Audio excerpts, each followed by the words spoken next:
हिंदी काव्यशास्त्र तथा व्याकरण के महत्वपूर्ण प्रश्न। निर्वेद किस रस का स्थायी भाव है? उत्तर है शांत रस। जुगुप्सा किस रस का स्थायी भाव है? सही उत्तर है विभत्स रस। उत्साह किस रस का स्थायी भाव है? वीर रस का। सात्विक अनुभाव कौन कौन से होते हैं? स्तंभ, स्वेद, रोमांच, स्वरभंग, कंप, विवरणता, अश्रु और प्रलय, ये सात्विक अनुभाव होते हैं। कायिक अनुभाव किस तरह के होते हैं? निःश्वास, उच्छ्वास आदि। अनुभाव वे होते हैं जो भावों को व्यक्त करते हैं। कायिक कायिक माने कि आप अपनी काया से, अपने अंगों से किस तरह से किसी रस को व्यक्त कर सकते हैं, तो उसमें अनुभाव के रूप में आगे आगे प्रदर्शित करता है। निश्वास, लंबी सांसें लेना, दुख में उच्छ्वास प्रकट करना, उससे पता चलता है कि कौन सा रस उत्पन्न हो रहा है, मन में किस तरह के विचार हैं। वाचिक, वाणी से कौन से, वाचिक यानी वाणी वाले अनुभाव कौन कौन से हैं। वाणी में उग्रता या वाणी में मृदुता देख करके आप समझ सकते हैं कि किस तरह का रस प्रकट होने वाला है। तो ये अनुभाव होते हैं। अनुभाव भावों के आगे चलने वाले, भावों के प्रकटीकरण को आसान बनाने वाले अनुभाव होते हैं। तो ये देखिएगा। उसके बाद आहार्य। आहार्य माने वेशभूषा वगैरह से किस तरह का, जैसे जोकर के कपड़े पहन लिया या किसी राजा के कपड़े पहन लिया, तो ये आहार्य अनुभाव में कृत्रिम वेशभूषा, जो ऊपरी वेशभूषाएं होती हैं, वो आते हैं अनुभावों के रूप में। मानसिक अनुभाव कौन कौन से होते हैं? मन में हर्ष या विषाद उत्पन्न होना मानसिक अनुभाव है। तो इनको अच्छे से आप समझ लीजिएगा।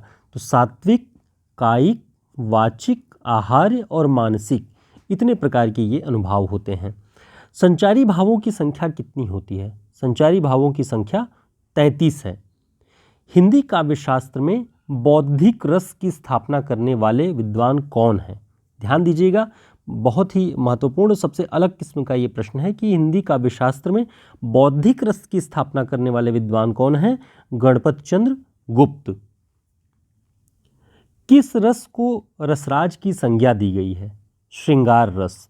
दोस्तों, टेलीग्राम चैनल का लिंक डिस्क्रिप्शन बॉक्स में है, उसे हमारे चैनल को आप ज्वाइन कर सकते हैं। व्हाट्सएप ग्रुप का भी लिंक है, ज्वाइन करके हमसे जुड़े रहिए ताकि सूचनाएं समय पर आपको मिलती रहें। दुख ही जीवन की कथा रही, क्या कहूँ आज जो नहीं कही। इस पंक्ति में कौन सा रस है? तो इस पंक्ति में करुण रस है कि दुख ही जीवन की कथा रही, पूरे जीवन की कथा दुख ही रही, तो इसमें करुणा प्रकट हो रहा है। जसोदा हरि पालने झुलावें। जसोदा, माता यशोदा हरि को, श्री कृष्ण को पालने में झुला रही हैं, तो इसमें कौन सा रस हो जाएगा? वात्सल्य रस हो जाएगा। पायो जी मैंने राम रतन धन पायो, तो ये किस तरह का, राम रत्न का जो धन है वो पाना भक्ति रस को प्रदर्शित करता है। करुण को ही एकमात्र रस किसने माना है? किसने कहा कि करुण ही एकमात्र रस होता है? भवभूति ने। छंद शास्त्र की प्रथम पुस्तक कौन सी है? छंद शास्त्र की प्रथम पुस्तक छंद सूत्र है, ध्यान रखिएगा। छंद का दूसरा नाम क्या है? छंद का दूसरा नाम पिंगल है। काव्यशास्त्र में इसे पिंगल भी कहते हैं। छंद शास्त्र के प्रवर्तक आचार्य कौन है? पिंगलाचार्य। प्रवर्तक प्रथम आचार्य पिंगलाचार्य ही हैं छंद शास्त्र के। दोहा छंद का विपरीत छंद कौन सा है? सोरठा। अवधि बोली का विशेष छंद कौन सा है? बरवै।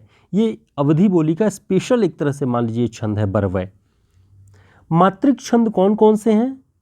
दोहा, चौपाई, सोरठा, रोला, बरवै, छप्पय, कुंडलिया, ये सभी मात्रिक छंदों की श्रेणी में आते हैं।